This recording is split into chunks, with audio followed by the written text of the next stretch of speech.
What's up, everybody? This is a Genesis GV80 2.5T Prestige, and it's the first Genesis vehicle of any type that I've ever driven or messed with, and so far I'm quite impressed. So today I'm going to review it for you.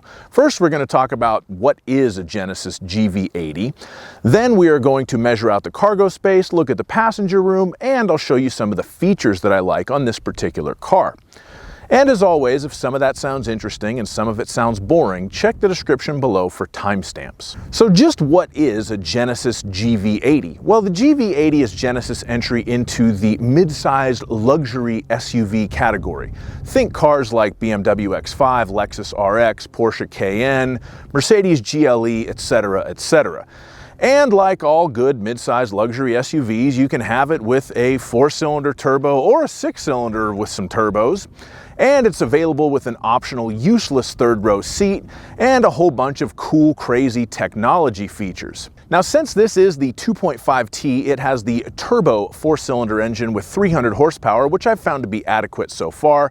It's also available with a twin-turbo V6 that would give you 375 horsepower.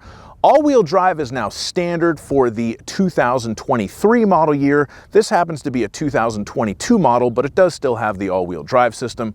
Rear-wheel drive was optional on the 2022s, but it must not have sold well because they're not offering it anymore. And because this one's the Prestige package, it has a whole bunch of crazy special technology and luxury features on it. One of my favorites being the 22-inch polished alloy wheels, because you can't lose with 22s. Now we're going to take our handy-dandy laser measuring tape and measure out the cargo space. The width of the cargo area at the very back where Tiger Woods keeps his golf clubs, 4 feet 6 inches.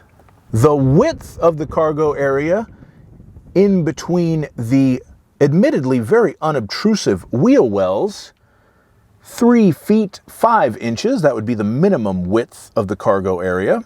The length of the cargo area from the rear to the bottom of the second row seat, 3 feet 8 inches. Now let's measure it with that second row seat folded down.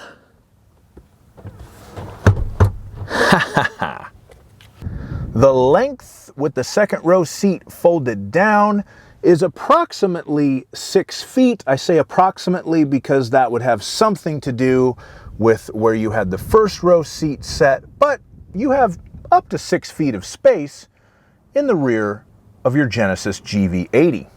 The height of the cargo area, 2 feet 8 inches.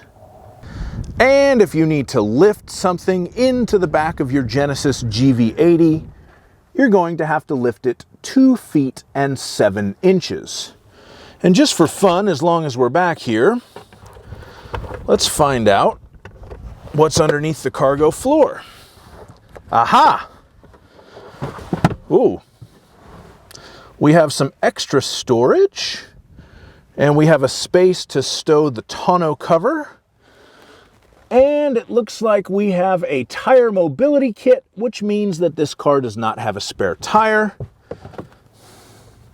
And there's some additional space under there. So there you go. Very roomy cargo area of the Genesis GV80. This one, of course, doesn't have the third row seats, but that's probably for the best. Now we're going to measure out the passenger space, and for this I like to use myself. I'm 6'5", so let's see if I can sit behind myself in the Genesis GV80.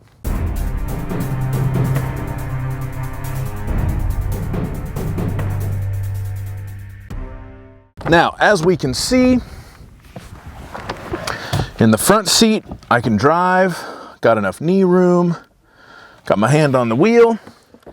If I get in the back,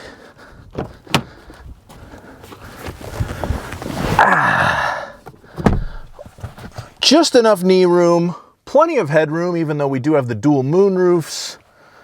Very comfortable place to be. This particular GV80 doesn't have the third row seat, which is just as well because I'm sure it would be useless. Now we're going to come to the part of the video where I normally talk about the features, but I genuinely consider the Genesis GV80 to be a true luxury car. And that might be the highest compliment that I can pay to it. Now, what do I mean by that? Well, I've sold regular cars like Subarus and Volkswagens, and I've sold luxury cars like Audis, BMWs, Jaguars, and Land Rovers. And a real luxury car buyer, I'm not talking about you fools barely making the lease payments on your A4s. I'm talking about somebody who makes 50, 100, 200 grand a month, a real luxury car buyer. They don't care what features the car has. They don't know what features the car has. They don't use 85% of them, and they're damn sure not going to wait around for 2 hours for me to explain it all to them after they've spent all the time doing the paperwork. So I'm just going to talk about the particular features on this car that I like.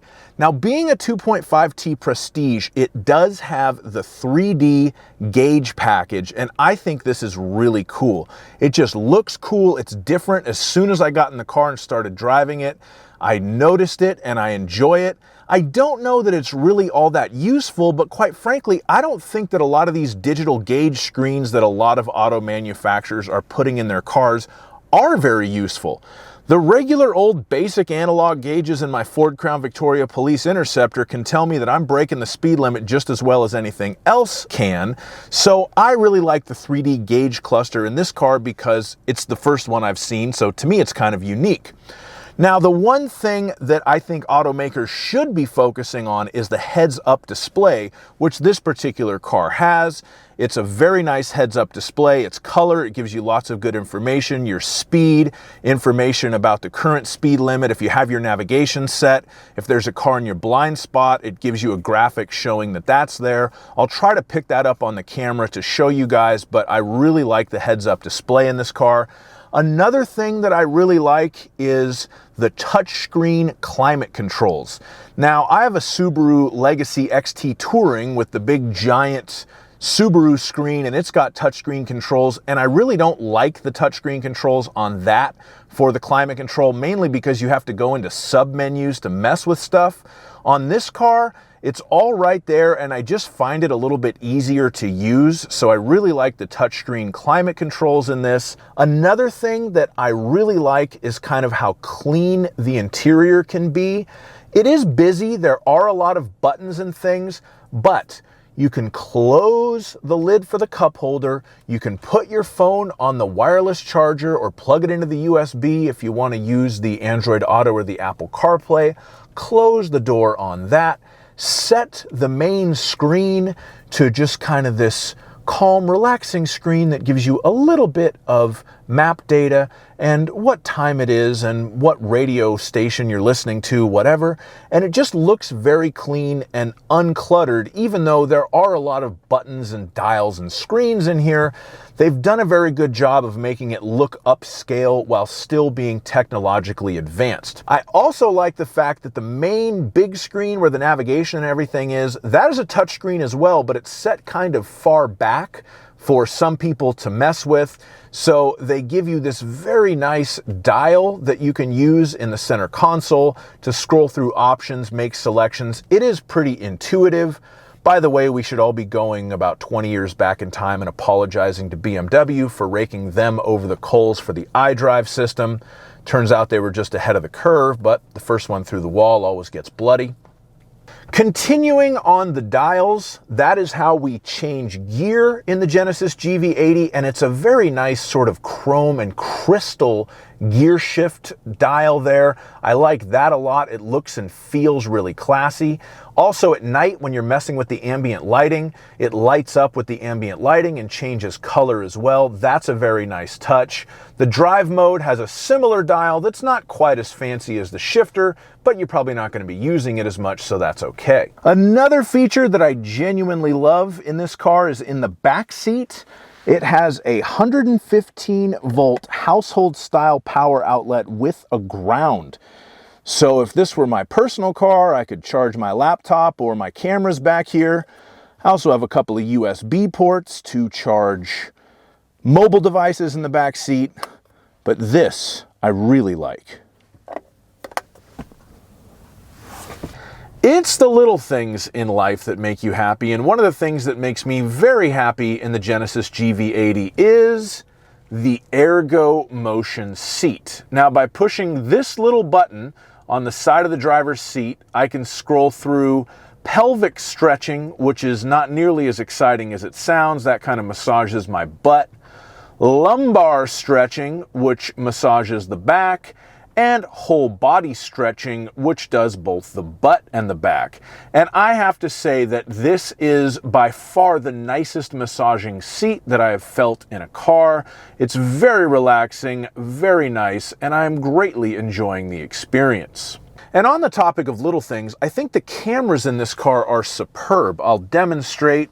If I push this little button right here, I can look at my backup camera and my top view camera, and if I use my fancy scroll wheel and scroll down here, I can get kind of a nice 360-degree view of the car, and this is actually a live view that you're seeing.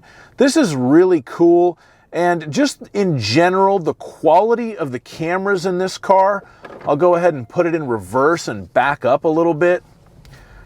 I really find cameras in cars to be lacking as far as like the resolution and the smoothness of the image they display, but no such trouble in the Genesis. There's my front camera and my top view camera, and I don't know how much it's picking up on my camera, especially now that I'm driving into the setting sun, but it really is a high quality unit and very smooth, very high definition, and I enjoy it quite a bit. And of course, it wouldn't be a fancy Korean car without the sounds of nature built into the stereo system. On this particular vehicle, we can scroll through Rainy Day, Open Air Cafe, Warm Fireplace, Snowy Village, Lively Forest, Calm Sea Waves, and Rainy Day. Now, there's one other feature that I'm going to point out, and I'm not sure that it is 100% necessary in a car of this size, but you can select something called Passenger Talk. And when you select that, the microphone in the front of the car picks up your voice and transmits it to the rear passengers. Now, they aren't that far away from you in a GV80. I guess maybe if it had the third row seat and you stuffed some people you really didn't care about that much back there, it might be a little more effective. But I'll try to demo it with a camera set in the back seat so that you can see what it sounds like. Okay, this is me talking normally to the passengers in the back seat, and now I am going to turn on the passenger talk. And this is me, and I needed to wait for the beep. This is me speaking to you directly over the microphone in the back seat.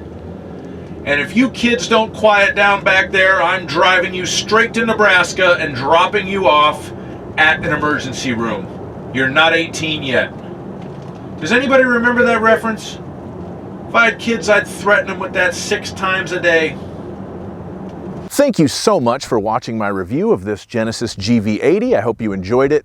If you did, please like my video, subscribe to my channel, leave me a comment telling me how great I am, and have a fantastic day. Bye-bye.